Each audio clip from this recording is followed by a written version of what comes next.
რას მიგეუბნებით, ადრე ყველაზე ცუდი ამბავი რა მომსვლია და აი ახლა ნახავთ. მოკლედ, ადრე მე ვიყავი სოფელში.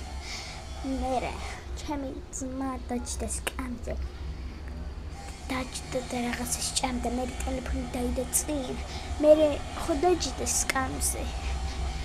მე ჩამავეიკიდე სკამს და თვითონ ჩემი ძმასაც და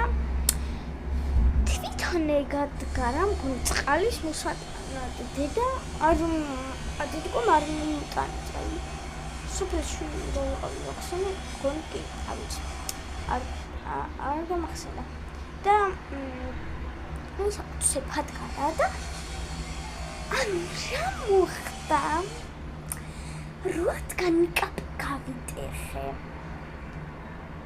და თელის ხალხთა ხარი ლამის ხოდა და აი ყველაზე ცუდი ამბავი იყო ეს ჩემი ცხოვრებაში და შევიყავი 3-4 წელი აი აქ შრამაკ